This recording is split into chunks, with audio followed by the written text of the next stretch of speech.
Okay, so I'm going to be reading Nehemiah opposed and ridiculed. So you ever been opposed? You ever been ridiculed? You know what this is like. But it so happened when Sanballat heard that we were rebuilding the wall, and that he was furious and very indignant, and mocked the Jews. And he spoke before his brethren and the army of Samaria and said, "What are these feeble Jews doing? Will they fortify themselves? Will they offer sacrifices? Will they complete it in a day? Will they revive the stones from the heaps of rubbish stones that are burned?"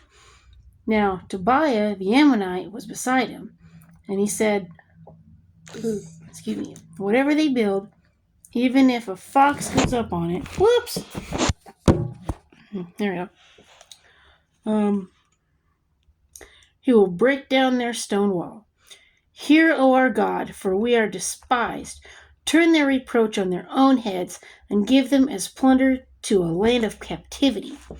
Do not cover their iniquity, and do not let their sin be blotted out from before you, for they have provoked you to anger before the builders. So we built the wall, and the entire wall was joined together up to half its height, for the people had a mind to work. I like that. They had a mind to work. How many people today have a mind to work? Now it happened when Sanballat, Tobiah, the Arabs, the Ammonites, the Ashdodites heard that the walls of Jerusalem were being restored and the gaps were beginning to be closed, they became very angry. And all of them conspired together to come and attack Jerusalem and create confusion. Nevertheless, we made our prayer to God, and because of them, we set a watch against them day and night. Then Judah said, "The strength of the laborers is failing, and there is so much rubbish that we are not able to build the wall." And our adversary said, "They will neither know nor see anything till we come into their midst and kill them and cause the work to cease." So it was when the Jews who dwell near them came, then they told us 10 times, "From whatever place you turn, they will be upon us."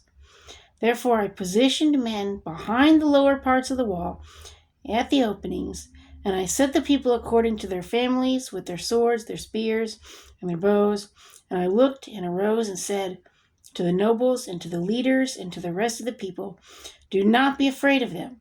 Remember the Lord, great and awesome, and fight for your brethren, your sons, your daughters, your wives, and your houses." And it happened when our enemies heard that it was known to us, and that God had brought their plot to nothing, that all of us returned to the wall, everyone to his work. I love that. Everyone to his work. So it was from that time on that half of my servants worked at construction, while the other half held the spears, the shields, the bows, and wore armor, and the leaders were behind all the house of Judah. Those who built on the wall and those who carried burdens loaded themselves so that with one hand they worked at construction, with the other held a weapon. So they were ready. They were ready to fight. Okay.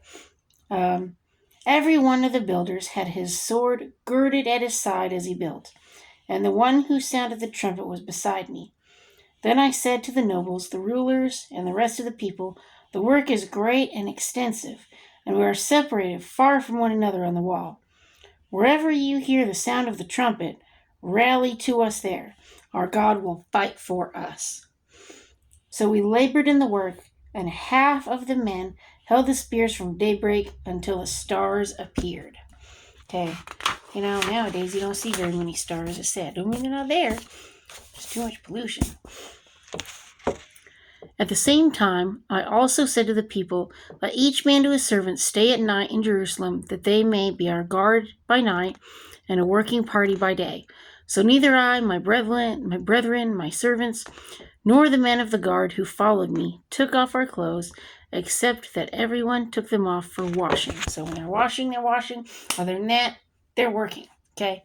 So can you imagine working? The only time you take a break is you're going to wash some clothes, and then you're working again. So people worked really hard back then. I mean, today we have days off and everything.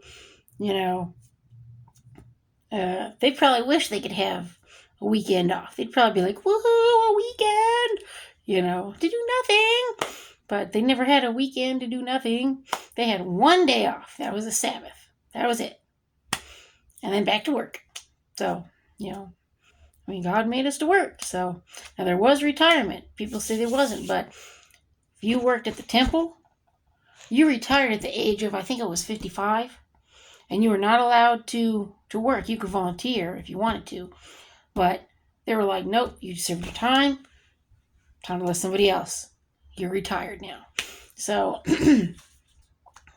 so I would love to retire at 55. Good Lord. Anyway, thumbs up, like, and subscribe, and peace.